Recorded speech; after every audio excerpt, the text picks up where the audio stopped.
Welcome to this in-depth guitar lesson where we will dissect every single chord, every musical nuance of Paul McCartney's beautiful acoustic ballad Calico Skies. Calico Skies is contained in a Flaming Pie album and was composed by Paul in Long Island during the hitting of the Category 3 Bob Storm Hurricane. It's in my opinion one of Paul's masterpieces, both in terms of guitar arrangement and lyrics. It's actually a love song that sort of deviates into an anti-war anthem. This is not a beginner's tutorial. This is an advanced exploration that requires advanced musical skills. Despite the complexity of the arrangement, I will strive to make this lesson as clear and as accessible as possible, breaking down even the most intricate musical elements into something digestible that can let us grow as musicians. As I want you to taste the most possible of the original acoustic sound of guitar and arrangement, there's one thing that we have to do right away, and it's tuning down our guitar half of a step, like the original, like Paul did originally. This adjustment serves two key purposes. First, it makes the song much more comfortable to sing. Second, it will allow for a fuller sound when playing the guitar in the high register, which is where most of this song is played. So take your guitar, sit down, relax, tune it half of a step down and follow me step by step. I will try to make things the easiest possible. I will now show you all the different chords and then I will show you how they are played. The first chord is a D in an E shape, played only on the first, the second and the third string, with the medium finger at the 11th fret here. Then we move down one fret and we play a D-shaped chord, which is an A indeed. Then we move down 2 frets, one full step, and we play a G, again in a D-shaped chord. Then we move here, so we have E5, B7 and G7 on a D chord. Then we will move here and we'll play this, just this high E3 note and the open 4th string, the D, so this, avoiding touching the other strings. Then we will move on a simple standard D shape chord. And this is the sequence of chords of the introduction and of the verses. Now, if you are accustomed to this channel, you know that in my videos I always stress not just on which notes are played, but how they are played. The Beatles had a unique and signature way of taking chord progressions and making them extraordinary by adding unexpected accents and subtle musical flourishes. Rather than playing in a straightforward way, they would emphasize certain notes or add small embellishments that transformed a simple progression in something unique on its own. So let's first study the finger-picking pattern that Paul uses in Calico Skies, and then we will see all the different embellishments and emphasis that he puts into specific notes of the performance. The finger-picking pattern that Paul uses in Calico Skies is a variation of his single index finger-picking pattern that he uses, for example, in Mother Nature Song or Junk. This is similar but made with 2 fingers, the index and the medium.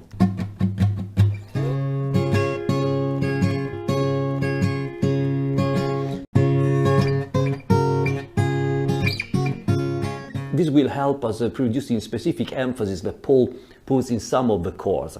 For example, at the beginning of the introduction, you can clearly hear Paul placing an emphasis on the 4th, 3rd and 1st strings. While on the 3rd chord, the D-shaped G chord, he will do the opposite. He will put an emphasis on the 4th, 2nd and 1st.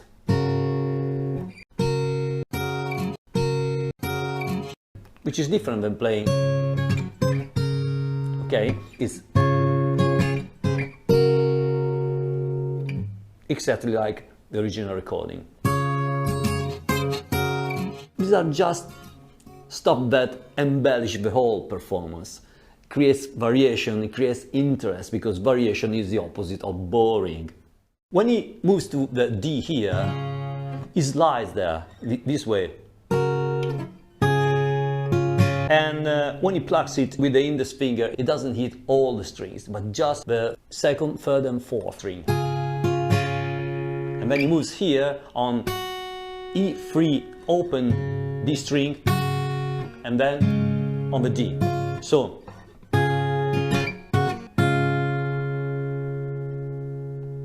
the second time he plays the introduction, and most of the time he plays the verse, he slides into the initial D chord by playing so, and then he goes here on the D, and when he plays on the D, he adds a E7 pause here. So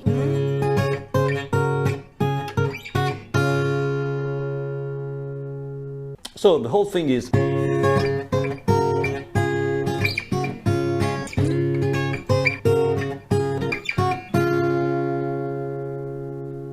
then comes the middle eight. This is quite tricky to play, so I will reduce that into simple parts. Just relax, follow me, it will be easy and very inspiring to play. The first chord is a D. We start with the thumb on the second fret of the low E string here. Then we place our ring finger on B3 and our index finger on G2. Let's familiarize with the finger picking pattern, which is this one.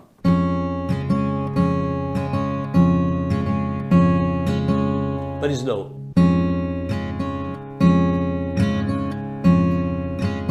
Once we familiarize with this, we add the index finger upward on the first two strings.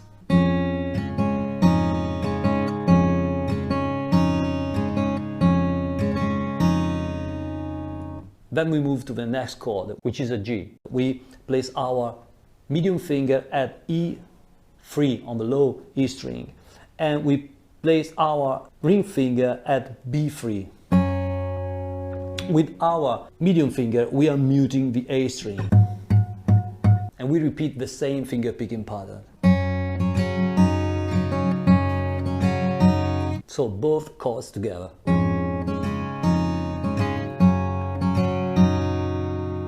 Again.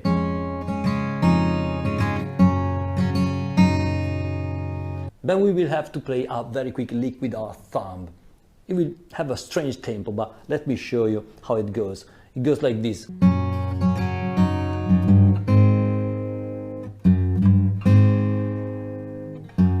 Medium, E3, ring finger, E4, and then we play this A chord as a bar chord here.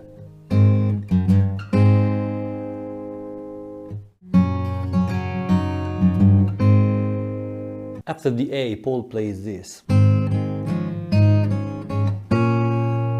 Going to a B minor. These two chords are formed by a chord made with a bar index here at the second fret, and the D chord is made by adding to the same A bar chord a B3 and D4. Now comes a little variation with the pinky, so let me play this one slow.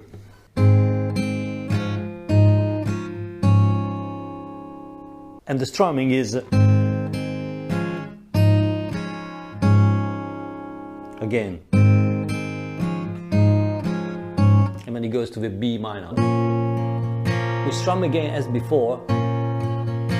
We move away the bar here with the index and play the open first string like this, and then on the last strumming with the index we play open second, third and fourth.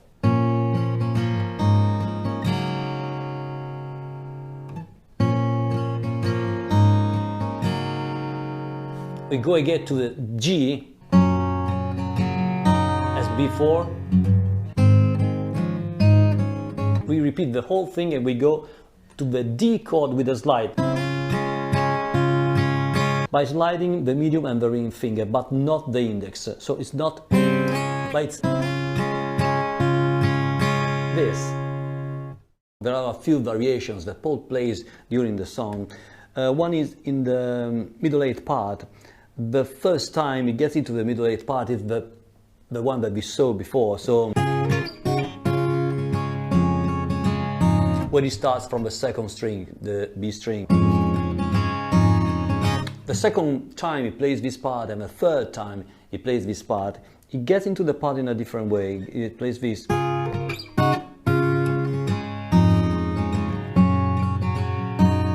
So he skips part of the first chord. So the first time, I will hold you. The second time, I'll hold you.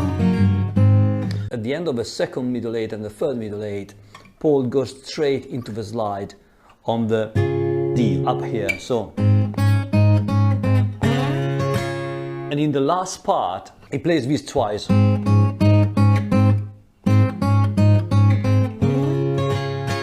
Then there is an interesting embellishment that he uses here and there, which is this one. When he passes from the G chord to the A chord in the middle eight, he takes advantage of an open second string. Very slow. Open B string, second, then you move to the E4 on the low E string, and then you go to the A. So that's quite a nice passage. Then there is the ending. The ending is the first part of a verse, the intro of the verse that we saw at the beginning of this video. So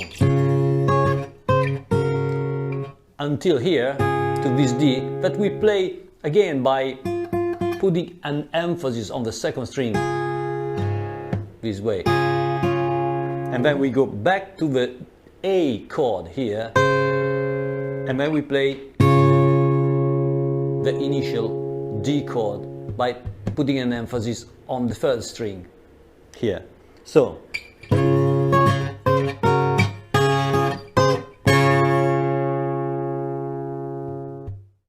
cool, we have reached the end of this video too. I hope you enjoyed the in-depth character of this lesson. You can subscribe, you can hit the bell button to be notified when new videos are out. Put a like if you like the lesson. And here is another related video for you. Here's another video if you are interested in my gear and my recording techniques.